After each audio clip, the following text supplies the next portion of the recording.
Hello, അസ്സലാമു അലൈക്കും. ദശറ വെക്കേഷന് നാട്ടിലേക്ക് പോയിട്ട് തിരിച്ചു വന്നിട്ട് ഞാൻ നാട്ടിലുള്ള ഒരു വീഡിയോസും അപ്ലോഡ് ചെയ്തിട്ടില്ല. അപ്പോൾ എൻ്റെ കസിൻ്റെ കൂടെ എൻ്റെ വേറൊരു കസിൻ ഖത്തറിൽ പോകുന്നതായിട്ട് നമ്മൾ രാത്രി പോവുകയാണ് കേട്ടോ. അതാണ് നിങ്ങൾ കണ്ടുകൊണ്ടിരിക്കുന്നത്. അപ്പോൾ നാട്ടിൽ അടുത്തന്നെ ഒരു വീട്ടിൻ്റെ അടുത്ത് തന്നെ ഒരു കഫേ ഉണ്ട്. അവിടെ പോയിട്ട് കുറച്ച് സാധനങ്ങളെല്ലാം വാങ്ങി ഉമ്മാമൻ്റെ കുഞ്ഞ റൊട്ടിയെല്ലാം അടിച്ച് അതിൻ്റെ ടേസ്റ്റ് ഇപ്പോൾ പറഞ്ഞറിയിക്കാൻ പറ്റുന്നില്ല. എന്നിട്ട് നമ്മൾ പിറ്റേ ദിവസം എന്താ പറയുക ഒളവിലെത്ത് അടിച്ചു പൊളിക്കാൻ പോയി. നല്ല കാം ആൻഡ് ക്വയറ്റ് പ്ലേസ്. അപ്പോൾ അവിടെ നിന്ന് ഈ പുഴയുടെ തീരത്തൂടെ ഇങ്ങനെ പോകുന്നേരം ഓഹോ വൈബും ഇതൊന്നും വീഡിയോയിൽ നിങ്ങൾക്ക് എത്രത്തോളം കാണിച്ചു തരാൻ പറ്റുമെന്ന് അറിയില്ല. അതിൻ്റെ ആ ഭംഗിയുണ്ടല്ലോ.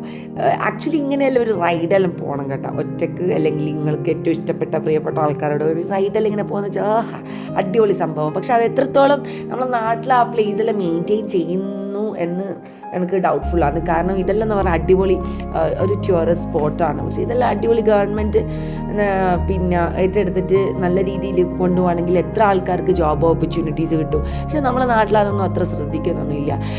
അപ്പോൾ അവിടെ ഒരു കഫേ ഉണ്ട്, ട്രെയിൻ കഫേ എന്ന്. അത്യാവശ്യം നല്ല ആൾ തിരക്കുള്ള ഒരു കഫേ ആണ് കേട്ടോ. വൈകുന്നേരം ആയിക്കാൻ ഇങ്ങനെ ഫാമിലീസൊക്കെ ടൈം സ്പെൻഡ് ചെയ്യാൻ വരുന്ന ഒരിടം. അങ്ങനെ അവിടുന്ന് കുറച്ച് റീൽസ് എല്ലാം എടുത്ത് ഈക്കാൻ്റെ പോയിരുന്ന ചായയും അടിപൊളി പഴംപൊരി മുന്നക്കായും ഒക്കെ അടിച്ചിട്ട് നേരെ നമ്മൾ പോയി അവിടത്തേക്ക് തലശ്ശേരിയിലേക്ക് കണ്ട അവിടെ കണ്ട എൻ്റെ പേരിലൊരു ഷോപ്പ് വരെ ഉണ്ട്. അങ്ങനെ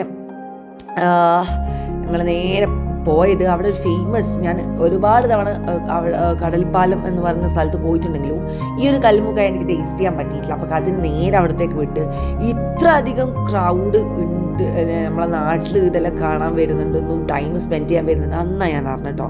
സോ അവിടെ പോയി മാമുക്കാൻ്റെ അടിപൊളി ചൂടോടുള്ള കല്ലുമുക്ക കഴിച്ച് ഞാൻ എന്താ പറയുക നമ്മളൊക്കെ ഒരു 3-4 വാങ്ങിയിട്ടുള്ളൂ. പക്ഷേങ്കിൽ അവിടെ ഓരോരോ ആൾക്കാർ വന്നിട്ട് 10-15 വാങ്ങുന്നത്. പക്ഷെ അതിൽ കാരണമുണ്ട്, ഇത്രയും അടിപൊളിയായിരുന്നു കേട്ടോ ആ ഒരു കല്ലുമുക്കായുടെ ടേസ്റ്റ്. അപ്പോൾ എല്ലാവരും ലൈഫ് ഒന്നേ ഉള്ളൂ, മാക്സിമം ട്രാവൽ ചെയ്യുക, മാക്സിമം എൻജോയ് ചെയ്യുക. നല്ലൊരു ദിനം ആശംസിക്കുന്നു. ബൈ.